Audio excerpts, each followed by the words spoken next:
Bismillahirrohmanirrohim. Assalamualaikum warahmatullahi wabarakatuh. Salam dan bahagia guru penggerak. Baik, pada kesempatan kali ini saya akan menampilkan bukti aksi nyata modul 1.4 tentang budaya positif. Sebelumnya, perkenalkan, nama saya Nurikar Surfiani dari SMA Negeri 4 Kota Sukabumi, calon guru penggerak angkatan 6. Masih bersama fasilitator saya, Bapak Edi Rahno MPD, dan pengajar praktik saya, Bapak Dr. Andes Ade Syamsuddin MPD.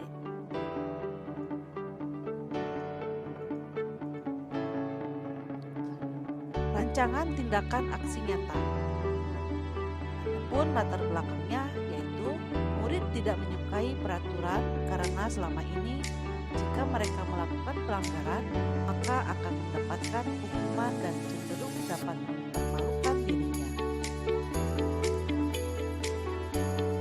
Dan tujuan dari aksi nyata ini yaitu yang pertama menciptakan murid dan disiplin diri yang kuat. Yang kedua, menumbuhkan budaya positif di sekolah dengan nilai-nilai kebajikan universal. Adapun tolak ukurnya yaitu yang pertama, terbentuknya keyakinan kelas melalui kesepakatan kelas yang dilakukan oleh wali kelas atau guru dan siswa. Yang kedua, siswa mampu menerapkan dan menjalankan keyakinan kelas yang dibuat secara bersama-sama. Lini masa tindakan bukti aksi nyata modul 1.4 tentang budaya positif di SMA Negeri 4 Kota Sukabumi. Dan langkah-langkah tindakan yang akan dilakukan adalah yang pertama, menghadap kepala sekolah untuk meyakinkan pentingnya pemahaman budaya positif dan keyakinan kelas di sekolah, serta meminta izin mendiseminasikannya bersama rekan guru. Yang kedua, mengumpulkan rekan guru untuk melakukan diseminasi pemahaman materi budaya positif atau keyakinan kelas dan segitiga restitusi. Yang ketiga, berkolaborasi dan berkoordinasi dengan wali kelas agar membuat keyakinan kelas di kelasnya masing-masing. Terakhir, yang keempat, yaitu memantau, merefleksi, dan mengevaluasi keyakinan kelas yang telah dibuat. Adapun dukungan yang dibutuhkan dalam penerapan bukti aksi nyata modul 1.4 tentang budaya positif yaitu yang pertama, dukungan dari kepala sekolah, rekan guru, serta murid agar tindakan yang telah disusun dapat dilakukan secara lancar dan menyeluruh. Yang kedua, sarana dan prasarana untuk menumbuhkan budaya positif di sekolah. Yang ketiga, yaitu dukungan dari orang tua dalam melakukan budaya positif di sekolah.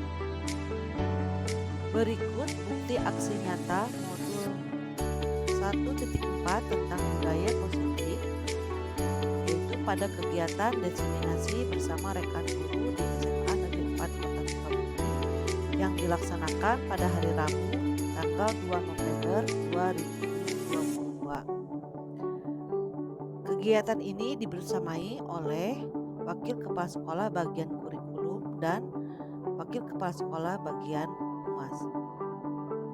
Materi pertama yang saya presentasikan yaitu tentang konsep utama budaya positif. Adapun konsep utama budaya positif yaitu yang pertama, perubahan paradigma belajar, kedua, disiplin positif, ketiga, kebutuhan dasar manusia, keempat, motivasi perilaku manusia, kelima, posisi kontrol restitusi, keenam, keyakinan kelas, dan ketujuh, segitiga restitusi. Dilanjutkan dengan penjelasan tentang pembelajaran dengan paradigma baru, yaitu dirancang berdasarkan prinsip pembelajaran yang terdiferensiasi sehingga setiap siswa belajar sesuai dengan kebutuhan tahap perkembangannya untuk mewujudkan profil pelajar Pancasila.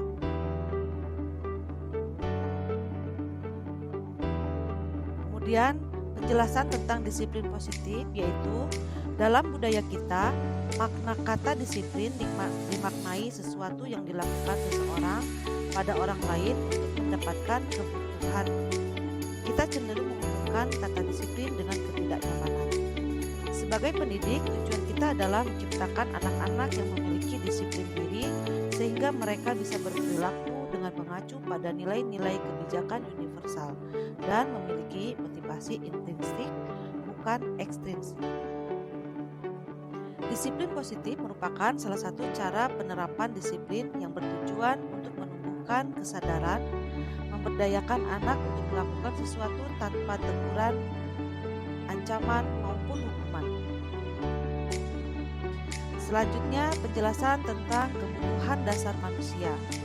Adapun kebutuhan dasar manusia itu ada 5. Yang pertama, kebutuhan untuk bertahan hidup, kebutuhan kasih sayang dan rasa diterima, kebutuhan penguasaan, kebutuhan kebebasan, dan kebutuhan kesenangan. Pemaparan selanjutnya tentang motivasi perilaku manusia. Motivasi merupakan dorongan yang timbul dalam diri seseorang, baik secara sadar maupun tidak sadar, untuk melakukan suatu tindakan karena tujuan tertentu. Terdapat 3 motivasi perilaku manusia. Motivasi perilaku manusia yang pertama yaitu menghindari ketidaknyamanan dan hukuman. Di sini murid melakukan disiplin diri karena takut dihukum, dan ini merupakan motivasi ekstrinsik. Motivasi perilaku manusia yang kedua yaitu untuk mendapatkan imbalan atau penghargaan dari orang lain. Nah, di sini murid melakukan disiplin diri karena ingin mendapatkan imbalan, dan ini termasuk merupakan motivasi ekstrinsik. Adapun motivasi perilaku manusia yang ketiga yaitu menghargai nilai kebajikan diri sendiri, yang mana murid melakukan disiplin diri karena sadar akan nilai-nilai kebajikan dirinya, dan ini merupakan motivasi intrinsik. Konsep disiplin dengan identitas gagal yaitu dengan menerapkan hukuman dan penghargaan kepada murid. Hukuman yang diberikan kepada murid yang melakukan pelanggaran disiplin maka akan yang pertama menyakitkan murid, yang kedua tidak membuat murid nyaman, yang ketiga murid akan merasa takut, yang keempat murid akan merasa terpaksa, yang kelima murid akan menyembunyikan kesalahannya, dan yang keenam murid akan menjadi rendah diri. Adapun penghargaan yang diberikan kepada murid yang berprestasi atau melakukan disiplin maka akan timbul yang pertama tidak efektif dalam penerapannya, yang kedua akan merusak hubungan antar sesama murid atau menimbulkan sifat iri, yang ketiga akan mematikan kreativitas, yang keempat akan menghukum dengan sistem ranking, dan yang kelima merampas hak menghargai dirinya. Konsep disiplin dengan identitas sukses yaitu menerapkan konsekuensi dan restitusi pada murid yang melakukan pelanggaran disiplin. Adapun konsekuensi di sini yaitu memperbaiki suatu kesalahan sesuai dengan apa yang sudah dia lakukan sebelumnya. Hal ini dapat membuat penguatan bagi murid dalam jangka pendek dan berpotensi memerlukan monitoring yang dilakukan oleh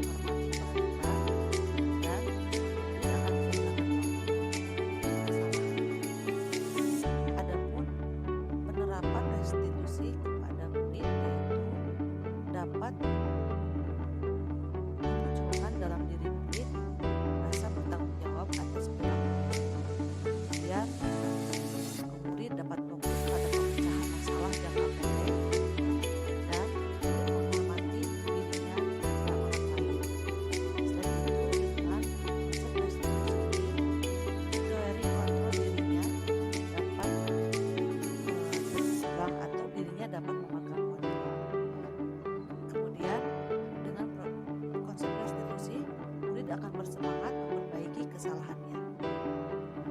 Pemaparan selanjutnya yang saya lakukan terhadap rekan sejawat yaitu tentang konsep disiplin pendekatan restitusi, yaitu sebuah cara penanaman budaya positif pada murid. Adapun pengertian dari restitusi adalah proses menciptakan kondisi murid memperbaiki kesalahan mereka sehingga mereka bisa kembali pada kelompok mereka dengan karakter yang lebih kuat. Dosen tahun 2004. Dan ciri-ciri restitusi adalah 1. Bukan untuk menebus kesalahan namun belajar dari kesalahan. Yang kedua, dengan restitusi maka akan memperbaiki hubungan. Yang ketiga, memberikan tawaran bukan paksaan.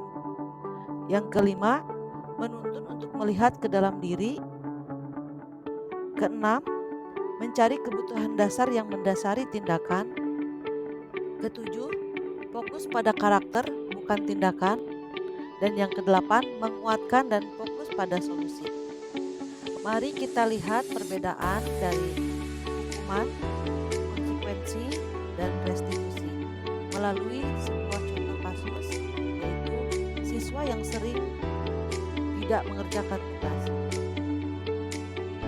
Yang pertama, dengan menggunakan tindakan hukuman, maka guru menghukum siswa dengan melakukan hormat pada bendera selama 10 menit. Dan guru menjadi marah, kemudian siswa pun menjadi takut. Tindakan yang kedua yaitu melalui konsekuensi, yaitu guru memberikan konsekuensi dengan mengerjakan tugas pada jam istirahat.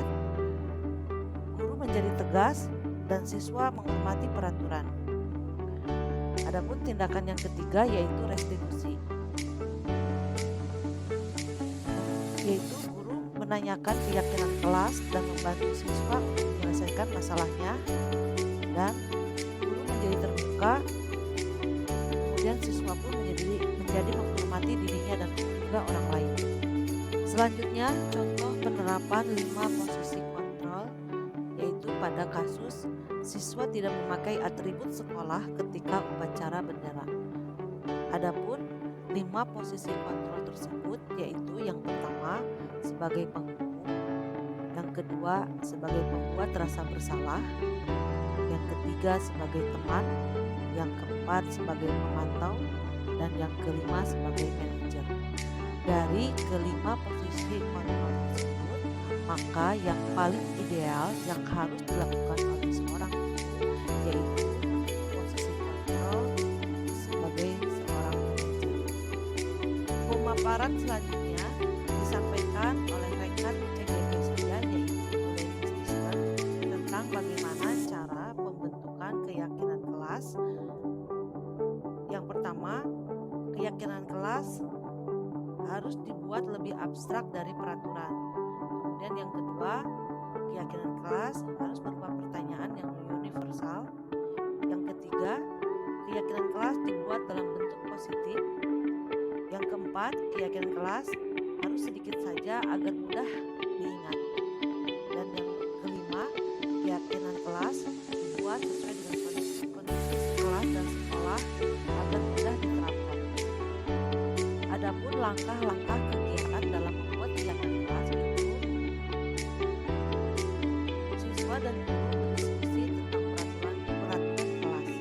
Kemudian peraturan kelas dirumuskan menjadi suatu keyakinan. Selanjutnya, keyakinan tersebut ditempelkan di dalam kelas. Setelah keyakinan kelas dibuat, maka jika ada siswa yang melanggar peraturan, maka yang perlu diterapkan adalah dengan segitiga restitusi. Adapun segitiga restitusi tersebut yaitu yang pertama menstabilkan identitas, yang kedua memvalidasi tindakan yang salah, dan yang ketiga menanyakan keyakinan kelas. Adapun untuk lebih jelasnya, maka kami memberikan sebuah contoh kasus yang sering terjadi di dalam kelas ataupun sekolah. Sesi terakhir yaitu berupa pertanyaan-pertanyaan yang bersumber dari beberapa contoh kasus yang kami berikan kepada rekan-rekan guru.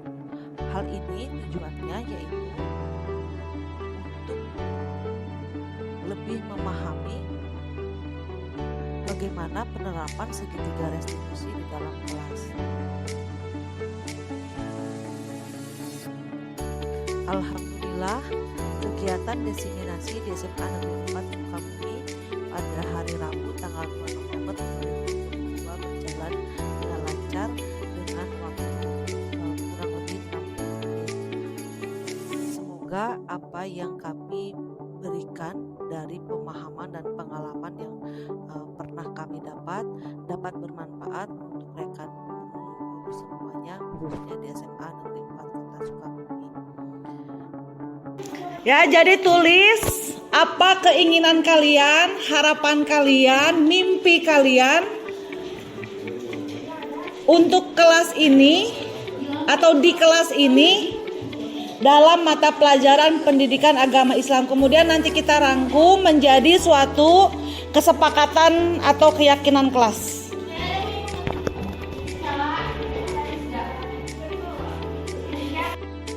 Akan ditempel ke depan.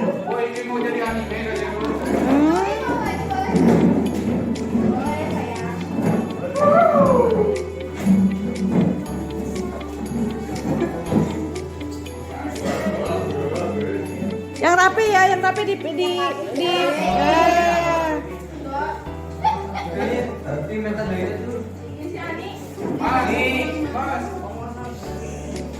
Mas keinginan mana mas?